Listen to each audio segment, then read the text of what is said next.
This is the Floridaville. Get to know the people behind the Florida names you know. I'm your host, Rosanna Catalano. On this episode, we get to know Simone Marstiller, the Secretary for the Florida Department of Juvenile Justice. Secretary Marstiller has had an amazing career. She worked as an attorney for Govenor Jeb Bush, ran the Department of Business and Professional Regulation, and is a former appellate judge. Secretary Marstiller and I used to work together at the Agency for Healthcare Administration years ago, and then our paths crossed again at the Florida Elections Commission.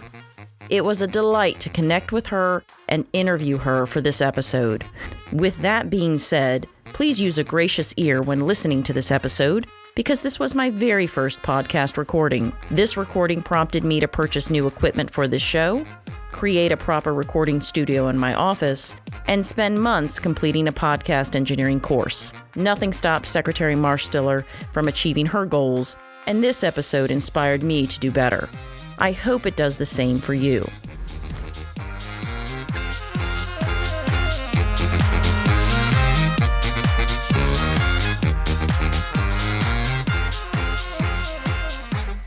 Our guest today is Simone Marstiller. Welcome to the show. Secretary Marstiller, you are extremely accomplished, and we will get to that in a bit. But first, I want to take you back to your roots.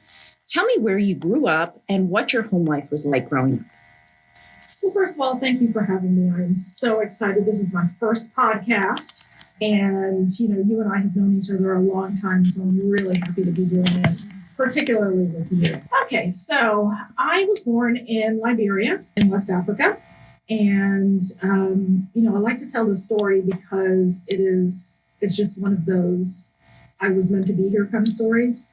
Neither of my parents was from Africa. My father lived there for about 20 years, maybe a little bit more. He worked for Firestone. He was from Ohio and went to Africa in the 50s, I guess, and was working for Firestone in Liberia there as an operations supervisor or something like that.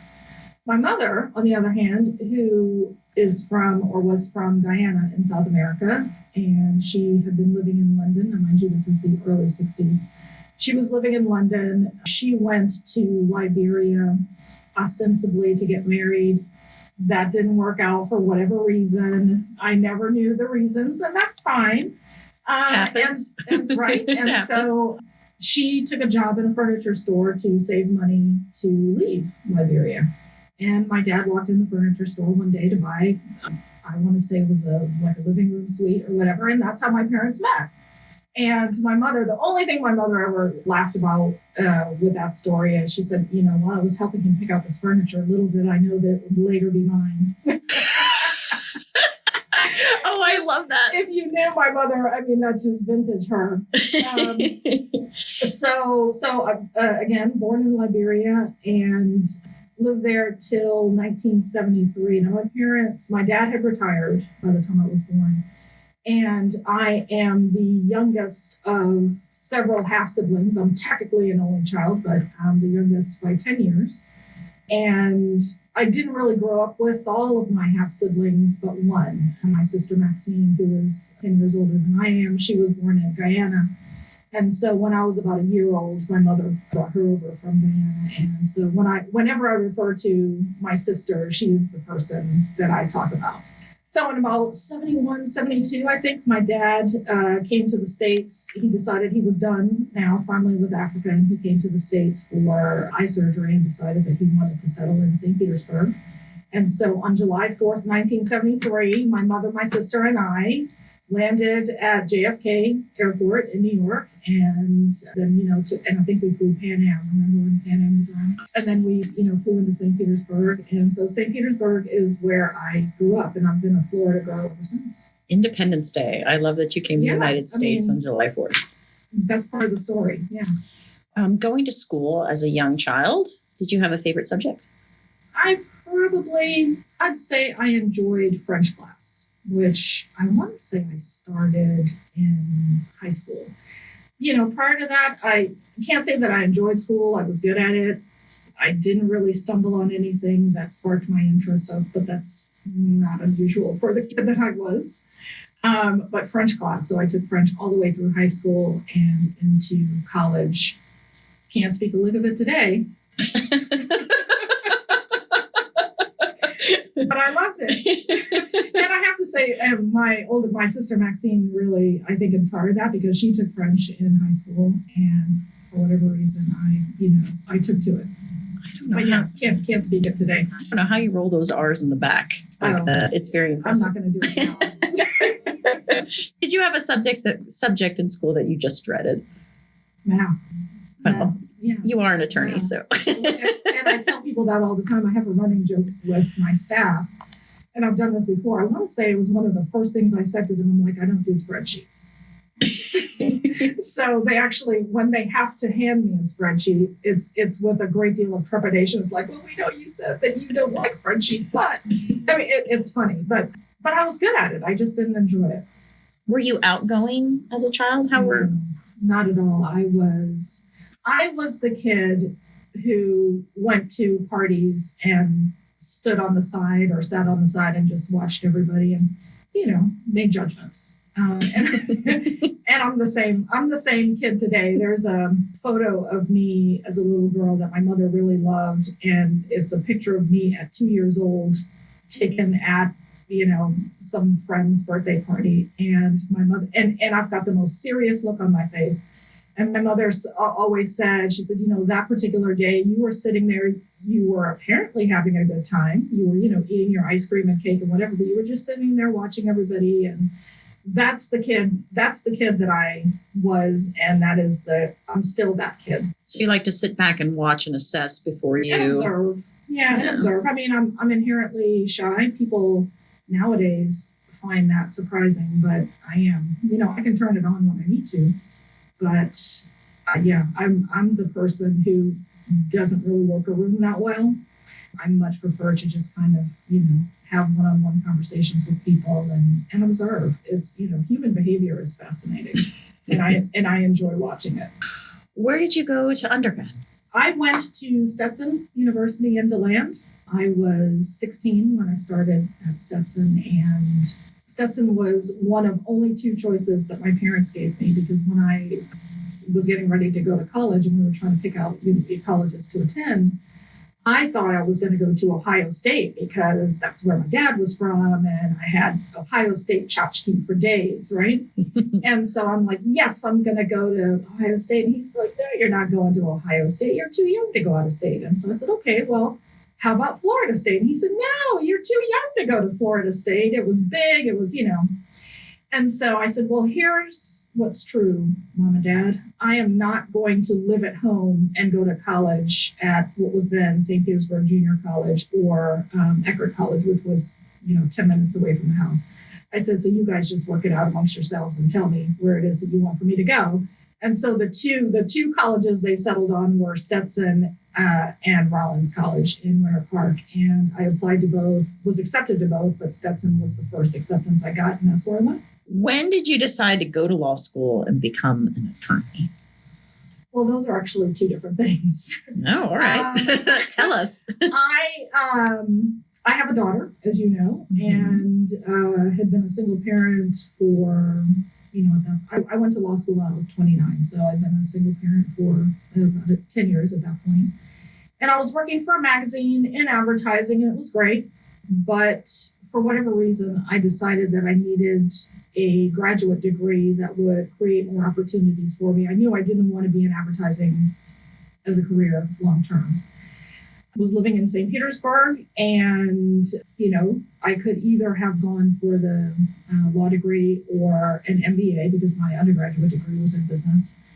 But I just decided that the JD would open more opportunities for me, and Stetson Law School was there. I had gone to Stetson before, and I said, okay, this is what I'm going to do.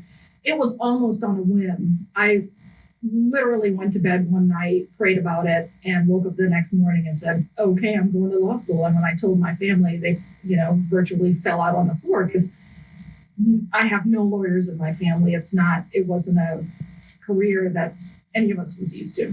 But when I went to law school, I had no intention of practicing law. I just wanted the degree. Didn't know what was going to come of it at the time. And I really didn't decide that I wanted to be a lawyer until my last semester in law school. And it was because I took appellate practice class with a then retired appellate judge from the Second District Court of Appeal, and I loved it. And that's the direction I ended up going in. What was your first job out of law school? I clerked for a judge in the Fifth District Court of Appeal in Daytona Beach, Emerson Thompson Jr., who he was a fantastic boss. He really was. And just a fantastic human being. He's become a friend and a mentor and, to some degree of a father figure. Worked for him for 3 years, had a fantastic experience. It taught me how to write better, how to think, how to interact with judges, things that your typical first job out of law school, I think, doesn't really give you. And I was, for a while, content to just do that because it was secure and it was challenging, yes, but it was secure. My daughter was in her, early teens at that point, 12, 13, somewhere around there. But about 3 years in, I decided, let me just go out and see what this whole law practice thing is all about. And so I left. If you could time travel, what advice would you give to your younger self at that time, right out of law school?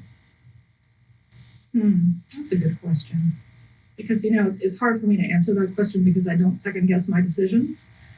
But if I could give my former self advice, I may have done a few things differently in law school to make it easier for me to have found that first job. So I might have done some of the typical things that law students, they tell you to do, get on law review, get on moot court. I didn't do those things because I'm stubborn. And my living situation, again, I was a single parent. I had to work. A non-traditional right, to the extent that I had bills to pay. So I had to choose between those typical things that a law student should put on their resume and getting practical experience and actually, bringing in a couple of dollars to pay some bills. So if I had to do it over again, I would have done those additional things, but I don't have any regrets at the way it worked out because it worked out beautifully. Tell us about how your career unfolded after your job at the District Court of Appeal. After the DCA? Mm-hmm. The fifth DCA when you were working for. Okay. Well, my life is always kind of opportunities present themselves and I go for it. So I was working on a case that was going to be heard in oral argument at the Fifth. And my judge was the primary judge on the case, which means that he was going to be responsible for writing the decision of whatever it turned out to be. So the case was assigned to me as the law clerk to do the analysis and the bench memo and whatnot. And I remember thinking that, wow, this is really great written brief. And I really want to sit in on the oral argument and, see how it goes. So I did. And the woman who was arguing the case on behalf of the appellant, she was arguing for the Agency for Healthcare Administration, Kathy Kasperzak. Yes, Kathy. Right? And I sat in the courtroom and I watched her perform and I thought, I must do this. She was fantastic. She didn't skip a beat. She was articulate. She was passionate. Fantastic. And so I go back to the suite and I'm thinking, I'm so inspired by this. And 2 weeks later, an ad appeared in the Florida Bar News that the agency was looking for an appellate attorney. Now, mind you, appellate work was all I wanted to do. So the ad appears and I applied for it. Of course, I told my boss that I was applying for it and did that and was selected for an interview. Came to Tallahassee, had not been to Tallahassee before, and interviewed and was hired that day. And 5 weeks later, it was July 1999.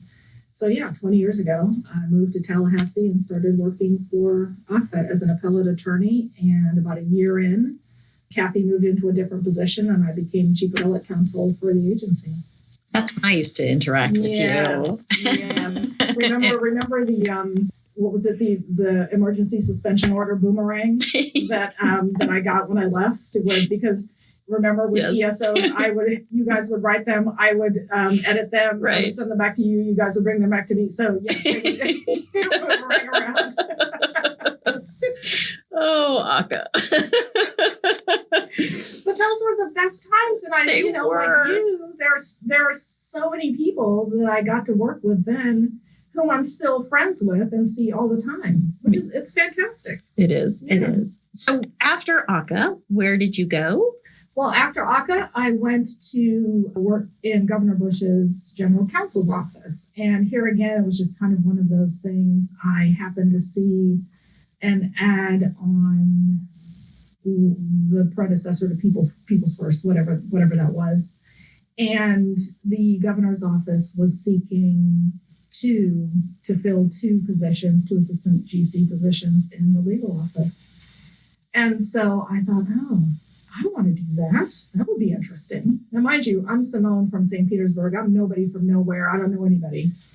And I went to my then boss, Julie Gallagher, who was general counsel of ACA at the time. And I said, I'm applying for this. Just want to let you know.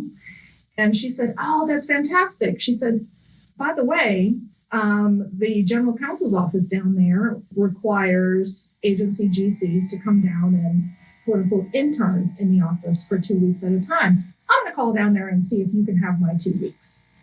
So, oh, wow. I mean, this is how the Lord works. So while my application was pending at the GC's office, I was there. I still had to do all my work at ACA, but I was there for 2 weeks interning. And I came in at the time, it was during session, so we were doing bill analyses. And so I got to learn that process and ended up, working with that same group of people. And oh, by the way, the general counsel at the time was Charles Kennedy. So I will forever be grateful to him for giving me that job, because it really is from there that my career really just unfolded and exploded. When you were working for Govenor Bush, tell us some of the roles that you had and some of the positions that you had. Well, after being in the general counsel's office, I went to the Department of Management Services and served for a time as the agency's general counsel, and for about 3 months was the interim secretary. I came back to the governor's office as a deputy chief of staff. I, after that, became the state chief information officer for the then State Technology Office, which has, seen itself recreated several more times since then. I served as a secretary of the Department of Business and Professional Regulation. That was my last position in Governor Bush's administration. And from there, I went to work for then Attorney General Bill McCollum. Were you nervous when you started working for Governor Bush? Sure.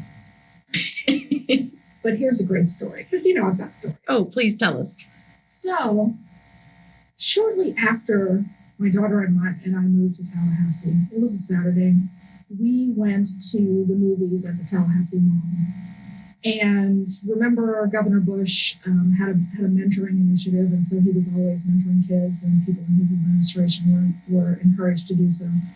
So Crystal and I go to the movies this Saturday, and we get our tickets, and, off in the distance, there's this, throng of people surrounding, some tall guy. And I look over there and I elbowed Crystal, and I'm like, hey, that's Governor Bush. Oh my gosh. But, all of these people around, you couldn't really approach him. So we went and got our popcorn. And by the time we were done with that, I turned around and he was just kind of standing there. The kids that he was mentoring were playing video games or whatever. And I said, come on, let's go meet the governor. And so we did. And he was so gracious and, kind, and wanted to know what I was doing and, where I was working and how long I'd been in Tallahassee and all of that. And don't forget, it was 1999. So he was, early into his tenure as governor. And then, to 2 years later, end up working for him, who knew? But yeah, of course I was nervous, because again, I was in a world that was completely foreign to me, and it was all brand new. But he was and is a great leader, and I learned a lot about leadership, and I learned a lot about good government, and I learned a lot about policy making and all of that. I'll never forget my first major interaction with him was at a bill briefing. So what happens is, session ensues, bills are sent to the governor, and we would get together as a team, legal, OPD, all of that stuff, and brief him on the bills so he could determine how he was going to act on them. And this particular morning, it was my first bill briefing, and I sat as far away from him as I possibly could. Maybe they won't notice me. maybe he won't ask me any questions on my bill. But of course he did. And we got into a bit of a debate for a few minutes. And it was scary. Of course it was, because he's so brilliant, and he's one of those people who almost knew the answers to the questions that he was asking you, which made us then be better prepared the next time. And that was a good thing. But he became a great mentor as well. And he's just a wonderful man. Many people do not get the opportunity to work for one governor, let alone at least two that you've worked for. Describe for our listeners your assessment on what it takes to rise to that level of leadership. To the level of being a governor, and also from your perspective, being in that circle. Well, what I've seen from working for both Governor Bush and now Governor DeSantis, they both have very specific vision for what they want Florida to be. And it really is visionary. It is not something that everyone comes into the world being able to have that kind of view, and to really take a 50,000-foot view of everything, right, across every spectrum: environment, economy, business-related things, so, occupational license, all of that stuff. And then they're very good and effective communicators.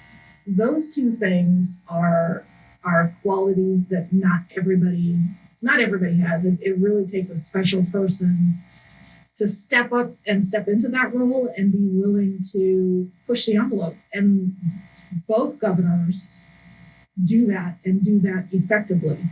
And it's inspiring to the people who work for them, right? To work for a person who's willing to sort of be out front and push a little bit and say, we can do better. We can be better.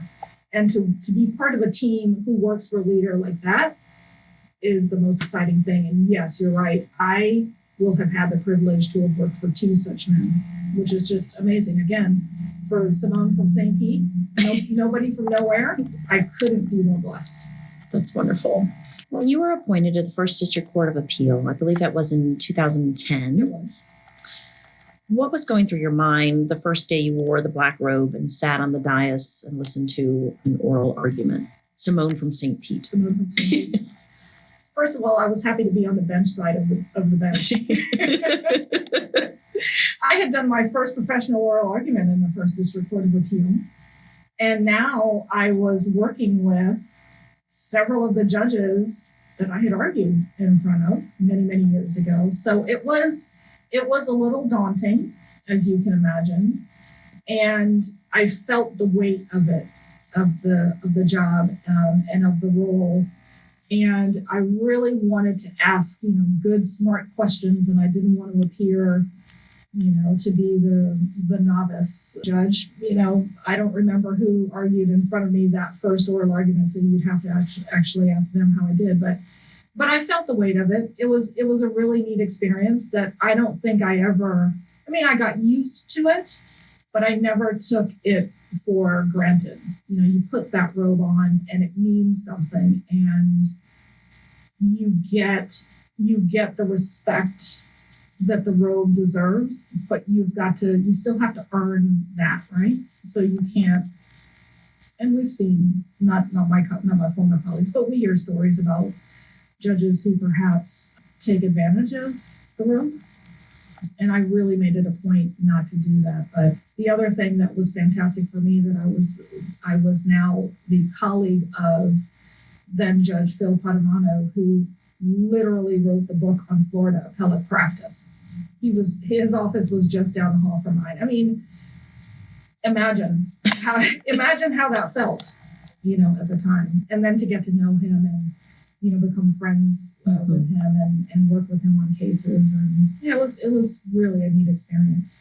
You were on the bench about 6 years? Yeah, just under 6 years. Most attorneys that become judges stay there until they retire. Mm-hmm. So what prompted you to leave?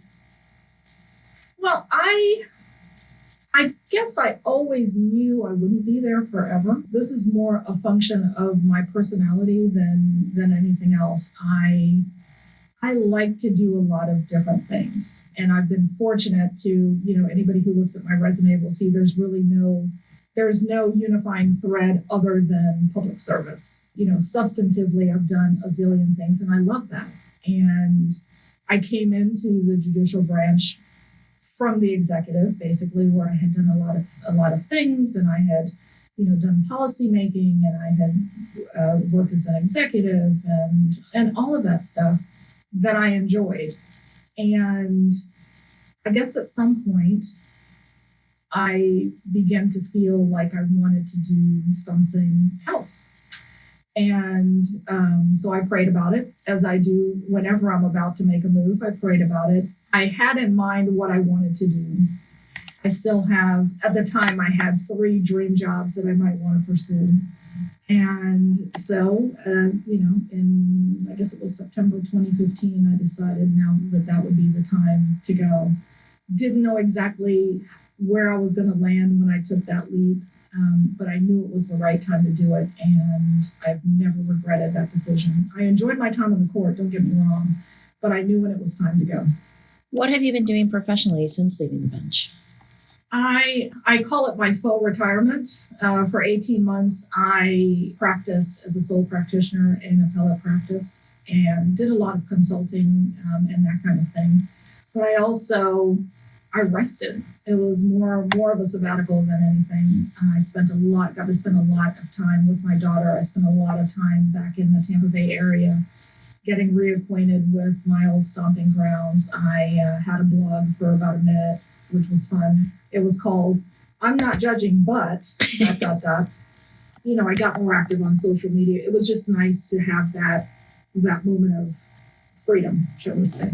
And then in July 2017, I think it is, I became of counsel with the Gunster Law Firm and worked out of the firm's Tallahassee and Tampa offices. And what was neat about that is I have so many friends who work for that firm that the transition into law firm life, and I'd never worked in a firm.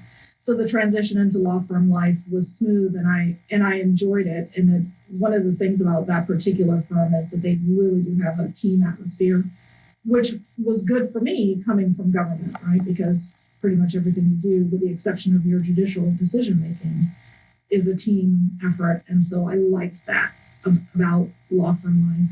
And then the opportunity to serve in my current role came along completely unexpectedly. And we can talk about how that transpired later. Well, let's get into it. How did the DJJ position come to be? Again, I didn't anticipate it. I didn't put myself forward for the position. Someone asked me if I would be interested in joining Governor DeSantis's administration. I didn't know at that point initially what the role would be. And when it became evident that it would be DJJ, the governor and I had a really great conversation about it. And he, explained to me basically why he, looking at my, sometimes crazy, disparate resume, why he thinks that I would be right for the position. I'm a former judge. I had been, an agency head. I had done all of these things, and he actually helped me see how all of those strands from the things that I've done, that I could pull them together and bring them to bear to help improve this really critical agency. And so it was, I had to pray about it. I won't lie, I did. But again, as the Lord often and always does, really, the next morning I woke up and I knew that I would accept the position, and it's been a blessing. It's challenging, as you can imagine, but it has been a blessing. And again, I work for a man who has vision and is clear about it and knows where he wants us all to go. And that is so important for all of us agency heads, to know exactly what our boss wants us to do and where he wants us to take our agencies. What are some of the big issues that you're working on at the Department of Juvenile Justice? Well, it's, I'm 6 months in, so I'm still learning the agency, how it does what it does, how we measure success, I guess, for lack of a better term. So those are things that I'm still looking at to determine whether we're measuring ourselves, properly. It's all about accountability, right? So accountability for the taxpayer money we spend on the programs that we provide to the kids who come into the juvenile justice system. It's about how we improve our procurement and contracting. It's about how we improve managing our providers. It's all of that. It really is a lot. It's improving our operations. As you may or may not know, detention centers, which are the facilities that kids come into when they are first charged. The detention centers are run by DJJ directly. Once a youth is committed or an adjudicated delinquent and now committed to DJJ's care, those residential commitment programs are run by contracted providers. So it's kind of a hybrid model, and it takes when you're dealing with humans, and especially young humans, we have to make sure that their care and safety is our number one priority. So it's making sure that everybody's, to the extent that you can, that everybody's doing what they should be doing and treating the kids appropriately, giving them the therapies. Many kids, I was traveling with the First Lady last week, and I gave a statistic, which is that 55% of the kids who come into a residential commitment facility, 55% of those kids have mental health issues. And so we have to treat those mental health issues before we can even get to the point where we can rehabilitate them and, teach them about the consequences of their actions and teach them how to be accountable and all of that. And, it's a big job and it's challenging, but we're doing it. I just want to make sure that we're doing the best we possibly can for that population. Is there anything in particular at the agency that keeps you up at night worrying? Well, technically, I don't, nothing keeps me up at night because I love my sleep. But I'm always concerned that something will happen that is beyond my control at the time. But I've learned over the years that when a crisis occurs, the key is how you manage through the crisis and how you respond to it, what you put in place moving forward to make that situation less likely to happen again, and to provide good, calm leadership in the storm, because that's what the team is looking for. So, that's, if anything keeps me up at night, it is waiting for the next crisis, because I know it will happen and everybody knows it will happen. I pray that nothing tragic occurs. If there were no limits to your budget or your personnel, how would you transform the agency? Oh, well, ideally, I think I would, that's a complex question. If money weren't an option, sure, I'd love to pay people more. But that also means that I would be able to be as selective as I possibly could.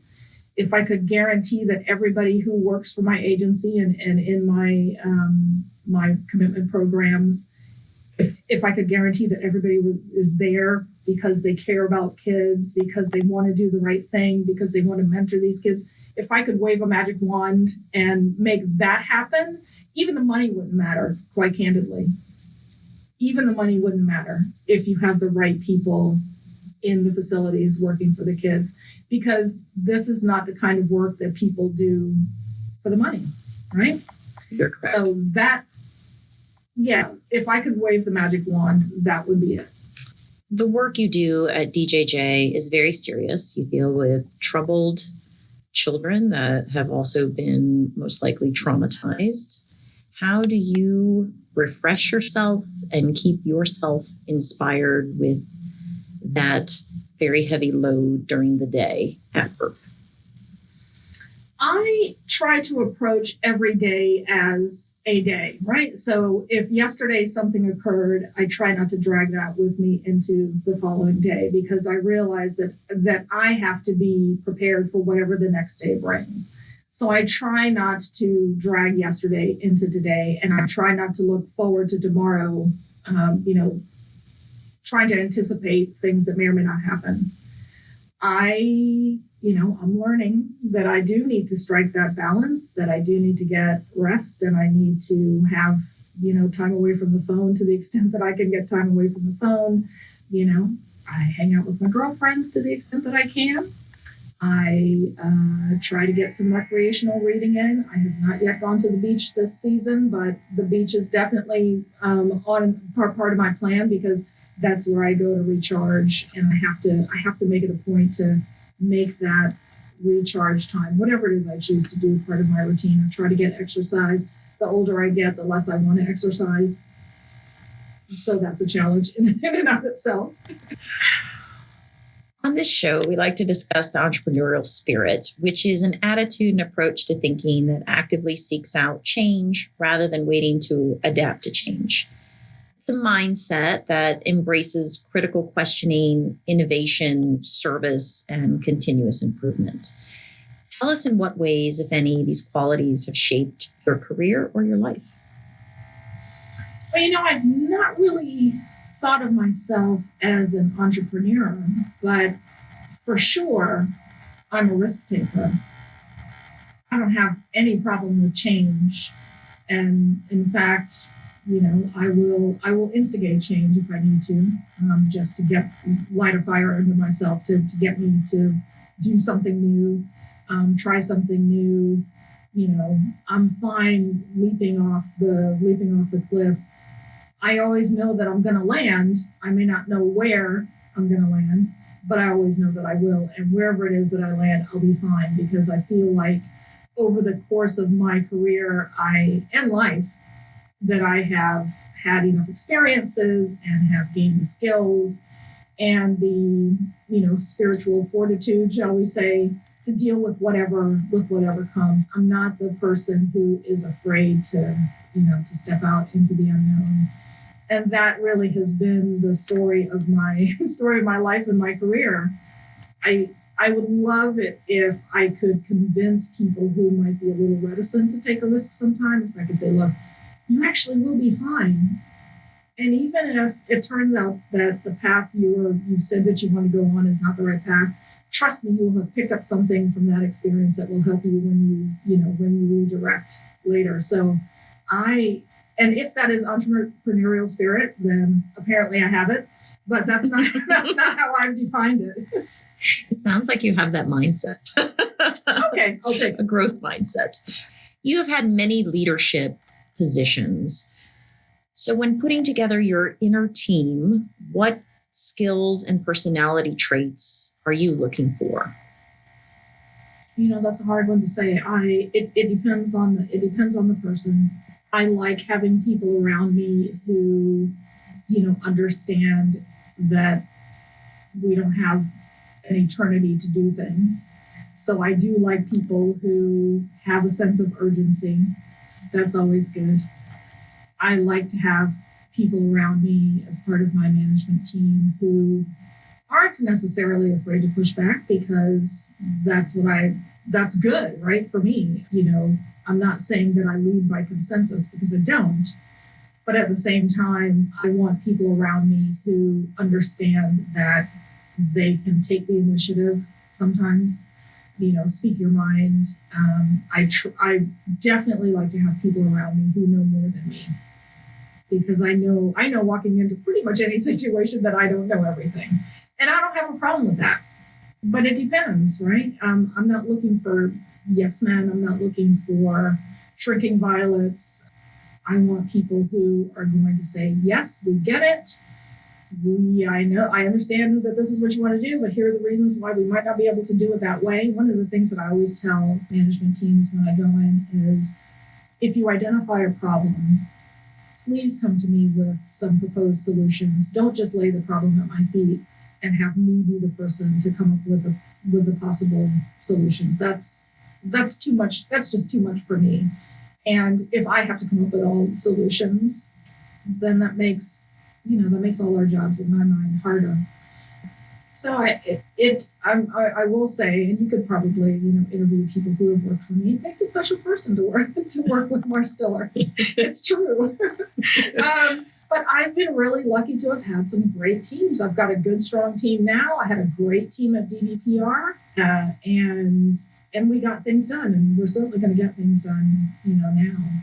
But as a new leader coming in, you have to work to earn the trust of the people who are there and were there before you got there. I think that really is the most important thing. So I'm hopeful that I'm doing that with the team I currently have. What's next for you professionally? I have no idea. I'll let you know when it happens. Let us know. Let us be the first to know. We like to end our show with a little fun by asking all of our guests the same 7 questions. What would people be surprised to know about you? Surprised to know about me? Well, I think one thing many people don't know about me, maybe outside of my family, is that I'm an Anglophile. And I blame my mother for that, because she was from Guyana, but she was born when Guyana was still a British colony. So for all her life, she called it British Guyana, even after the country gained independence. And so my love for all things, British and English, I think was, formed in me when I was very, very young. So love all of the, British detective shows and the, masterpiece mystery and all of that stuff. Yeah. So. Do you watch Foley's War? I love that show. Oh, yeah. Love that show. When you have guests in town, where is your favorite place to take them? I don't have guests. That sounds awful. That really does sound awful. Fair enough. But my home is my safe, zone. And so it's very much my haven. And I know that sounds awful, but I don't. What is the name of a book you recently read that you could not put down, or the name of a show you enjoyed binge watching?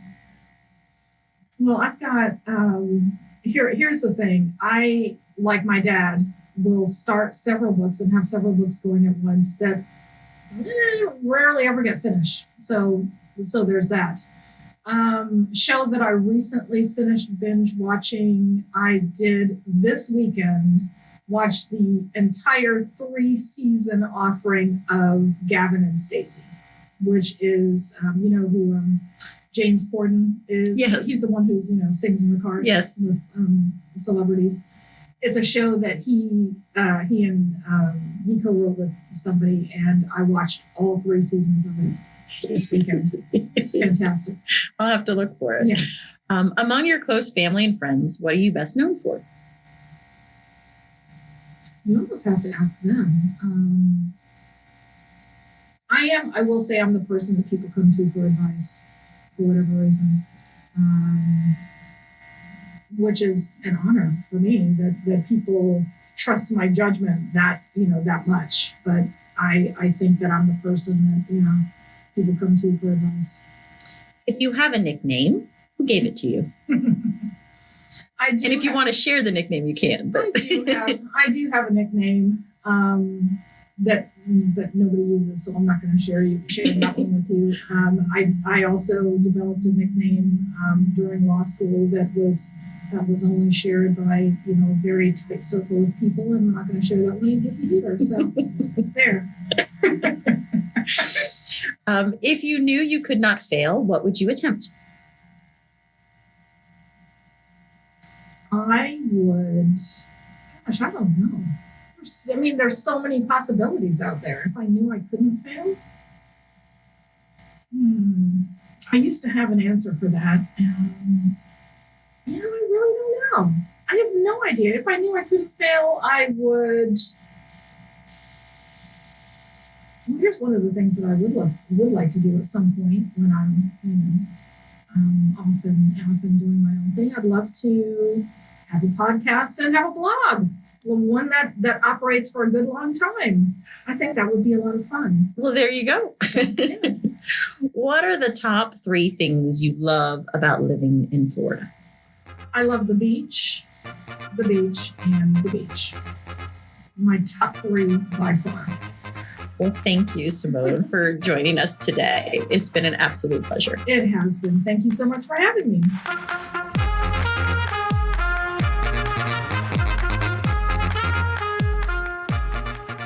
For more information about our show or to listen to past episodes, please visit our website at www.thefloridaville.com.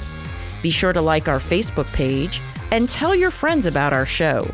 If you have suggestions for future guests of the show, be sure to contact us. Our email is feedback@thefloridaville.com. Thanks for listening.